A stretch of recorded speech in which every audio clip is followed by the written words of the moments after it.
Le soleil d'or du Kenya était à son zénith, transformant la savane infinie du Masai Mara en une mer vacillante de paille sèche et de chaleur vibrante. L'air tremblait sous une fournaise insoutenable, et tout être vivant cherchait un refuge dans l'ombre rare des acacias déployés ou près des lits de rivières asséchés. De grands troupeaux de gnous et de zèbres s'étaient massés sous les cimes clairsemées des arbres, chassant paresseusement les mouches agaçantes d'un coup de queue. Les oiseaux s'étaient tus, et même les suricates, d'ordinaire si affairés, avaient préféré se cacher dans la fraîcheur de leur terrier souterrain. La savane semblait figée, comme paralysée par la torpeur du milieu de journée. À cette heure étouffante, la troupe de lions se reposait après une chasse nocturne difficile mais fructueuse. Les prédateurs adultes gisaient à l'ombre d'un immense rocher, les pattes puissantes étendues, essoufflées. Le petit Léo, un lionceau à la fourrure duveteuse encore marquée par ses taches de naissance, débordait d'énergie malgré la canicule. Il trouvait incroyablement ennuyeux de rester simplement allongé près de sa mère, une lionne majestueuse nommée Asha. Léo ne tenait pas en place. Il mordillait les oreilles de sa mère et tentait de jouer sur la queue du mâle dominant endormi, ce qui ne lui valut qu'un soupir lourd et réprobateur en guise d'avertissement. La traque de l'insecte insaisissable le conduisit au bord d'un précipice abrupt. En bas, l'eau semblait si fraîche, limpide et attrayante, surtout face à la chaleur étouffante des lieux. Tourmenté par la soif et la curiosité enfantine, le petit lionceau décida de descendre la pente pour prendre juste quelques gorgées. Sous ses pattes, la terre était sèche, craquelée par une longue sécheresse, ressemblant à une mosaïque d'argile dure et brûlée par le soleil. Descendre s'avéra étonnamment facile. Il glissa simplement sur le ventre, soulevant des nuages de poussière et agitant joyeusement les pattes. Cela lui semblait être un jeu amusant dont il ne pouvait deviner la fin. Mais après avoir étanché sa soif avec l'eau fraîche de la rivière, Léo fut rattrapé par une terrible réalité. Le chemin du retour vers le haut, vers sa troupe, était bloqué par une paroi verticale. Le haut précipice de terre séchée et friable, qui d'en haut ne paraissait être qu'une petite pente, s'était transformé d'en bas en une forteresse imprenable. Léo tenta de remonter par le même chemin qu'à l'aller. Il s'accrochait désespérément avec ses petites griffes encore fragiles aux moindres fissures de l'argile craquelée, essayant de hisser son corps pesant. Ses pattes arrière glissaient impuissantes sur la surface lisse sans trouver aucun appui. Dans un bruissement discret mais terrifiant, des morceaux de terre sèche se brisaient sous son poids, et le lionceau retombait inlassablement, soulevant des volutes de poussière grise et étouffante qui lui piquaient le nez et les yeux. Après avoir repris un peu son souffle, il tenta un second effort, en choisissant un autre endroit d'où dépassaient de rares racines jaunies d'herbes séchées. Léo s'y agrippa avec les dents et les pattes avant, se hissant de toutes ses forces dans l'espoir de se stabiliser sur la paroi. Mais les tiges fragiles ne résistèrent pas au poids de son corps en pleine croissance. Dans un craquement sec, l'herbe rompit, la terre se déroba sous ses pattes, et le petit roula de nouveau jusqu'au pied du précipice, heurtant durement le sol ferme après une culbute. La prise de conscience qu'il était désormais seul face à la nature sauvage paralysa instantanément le petit prédateur. Une odeur de danger flottait dans l'air. En bas, dans les eaux troubles de la rivière, se cachait une menace ancestrale. À tout moment, la mâchoire dentelée d'un immense crocodile du Nil pouvait faire surface, trouvant dans ce lionceau une proie facile.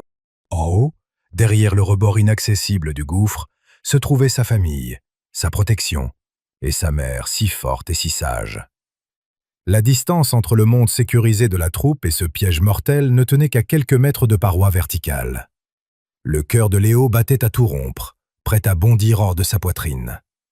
La solitude dans la savane pour un si petit être équivalait à une mort certaine, car des hyènes ou des léopards pouvaient rôder à proximité, toujours prêts à profiter de la vulnérabilité d'un petit. Il s'assit sur la lisière étroite séparant l'eau mortelle de la paroi imprenable, leva sa petite tête vers le ciel et poussa un cri plaintif. Ce n'était pas le rugissement d'un fauve redoutable capable d'effrayer ses ennemis, mais le pleur ténu, effrayé et tremblant d'un enfant appelant à l'aide. Le son se propagea sur la surface immobile de l'eau, résonnant contre les parois d'argile du canyon. La lionne Asha se réveilla instantanément, comme secouée par un choc violent. L'instinct maternel est l'un des outils les plus sensibles et parfaits créés par la nature sauvage. Parmi le bruit régulier du vent brûlant, le bruissement de l'herbe sèche et les cris lointains des oiseaux de proie, son ouïe capta précisément cet appel à peine audible, mais si familier, chargé de détresse et de douleur. Elle redressa brusquement la tête, ses yeux couleur ambre balayant instantanément le lieu de repos de la troupe. Léo n'était nulle part. L'angoisse fit immédiatement s'accélérer son cœur. Laissant les autres membres de la troupe qui entr'ouvraient à peine des yeux paresseux, Asha se dirigea vers la source du bruit d'une démarche rapide, assurée et pourtant prudente. Chacun de ses mouvements était empreint d'une grâce naturelle et d'une puissance cachée et redoutable. Elle suivait la piste des empreintes à peine visibles laissées par son fils sur le sol poussiéreux.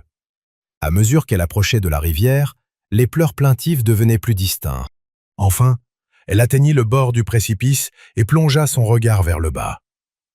Au pied de la paroi, recroquevillé contre la boue séchée et tremblant de tout son corps, se tenait son petit garçon.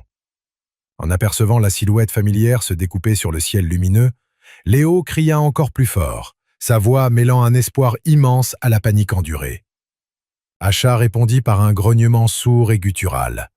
Ce son grave et vibrant, compréhensible par eux seuls, était destiné à apaiser le petit, à lui redonner foi en sa survie et à lui faire comprendre que sa mère était là, que les secours étaient arrivés. Pourtant, la situation était véritablement critique. La pente était trop raide, presque verticale, même pour une lionne adulte et expérimentée. Une descente directe et imprudente risquait de tourner au désastre. Asha pouvait glisser, entraînant avec elle des tonnes de terre et de pierres, et écraser ou blesser son propre petit. Le temps jouait contre eux, car les cris du lionceau risquaient d'attirer d'autres habitants de la savane bien moins bienveillants. Asha commença à faire les 100 pas au bord exact de la falaise, évaluant la situation avec fébrilité, étudiant la structure du sol et cherchant le point le plus sûr pour entamer sa descente. Comprenant qu'il n'y avait pas d'autre issue et que personne d'autre qu'elle ne sauverait le petit, Asha prit une décision désespérée. Elle choisit une section où la pente d'argile semblait un peu moins abrupte et présentait quelques petites fissures, même si, pour un œil humain, elle ressemblait toujours à un mur parfaitement vertical. La lionne se retourna et commença à descendre à reculons, sondant prudemment chaque centimètre de la surface friable avec ses pattes arrière. Ses griffes puissantes et acérées s'enfonçaient profondément dans l'argile séchée, préservant de la chute son corps massif de plus de 130 kilos. Ce spectacle incroyable saisit toujours d'émerveillement les observateurs de la vie sauvage. Des mâchoires immenses et terrifiantes, capables de broyer d'un seul coup les os d'une grande antilope ou de défendre la troupe contre les ennemis, se refermèrent sur le cou du lionceau avec une délicatesse absolue, d'une précision d'orfèvre. Elle le saisit par la peau du cou, exactement de la même manière qu'elle le faisait lorsqu'il n'était qu'un minuscule chaton aveugle et sans défense. Léo se laissa instantanément aller, obéissant à un instinct ancestral, repliant ses pattes et sa queue pour devenir un paquet docile et compact afin de ne pas gêner les mouvements maternels. À présent, Asha faisait face à la tâche la plus difficile et la plus épuisante. Remonter jusqu'en haut tout en maintenant dans ses dents une charge supplémentaire qui déplaçait constamment son centre de gravité. Elle n'avait plus la possibilité de s'aider de sa mâchoire pour s'équilibrer, ni de s'agripper au saillie avec les dents. Tout l'effort colossal reposait uniquement sur ses pattes puissantes, ses épaules robustes et les muscles de son dos. Un seul faux pas, une seule patte qui glissait, et tous deux chuteraient vers les rochers acérés au bord de l'eau. La lionne se tourna face à la pente imprenable. Prenant une grande inspiration, elle effectua une première impulsion puissante vers le haut, plantant littéralement ses griffes avant dans la terre meuble et sèche. Les muscles sous sa fourrure lisse et dorée se tendirent comme des câbles d'acier, se dessinant nettement à chaque effort. La terre et la poussière volaient de toutes parts sous ses pattes, formant un véritable nuage, mais Asha, sans y prêter attention, progressait vers le haut pas à pas avec assurance, maintenant fermement et précieusement sa charge sacrée entre ses mâchoires. Elle avançait, guidée par une seule et unique pensée, sauver son enfant.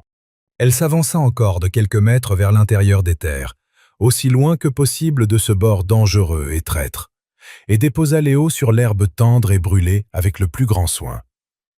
Le petit se secoua immédiatement de tout son corps, se libérant des restes de poussière, de boue et de la peur endurée. Acha, haletante, s'allongea près de lui et se mit à lui lécher la fourrure à grands coups appliqués avec sa langue râpeuse comme du papier de verre. Elle effaçait les traces du cauchemar passé, apaisait son cœur agité et imprégnait de nouveau le petit de son odeur familière et rassurante. Léo ferma les yeux d'un air ravi, se mettant à ronronner doucement de bonheur. Bientôt, les autres lionnes de la troupe s'approchèrent, curieuses de voir l'auteur de tout ce remue-ménage. Elles entourèrent la mère et le fils, accueillant les rescapés par de légers coups de tête, se frottant les flancs et émettant de discrets grognements d'approbation. La troupe était de nouveau unie. Léo, ayant déjà complètement oublié le danger mortel récent et les minutes de terreur au fond du canyon, courut joyeusement en tête des lionnes adultes, la queue dressée fièrement avec son petit plumeau sombre. Il avait appris une leçon de vie difficile et sévère de la savane. La nature ne pardonne pas les erreurs ni l'inattention. Mais l'essentiel était qu'il savait désormais avec certitude que tant que sa mère serait à ses côtés, il n'aurait à craindre aucun précipice abrupt ni aucun danger de ce vaste monde. La troupe disparut lentement dans les hautes herbes dorées, poursuivant son voyage éternel et immuable à travers les étendues infinies de l'Afrique.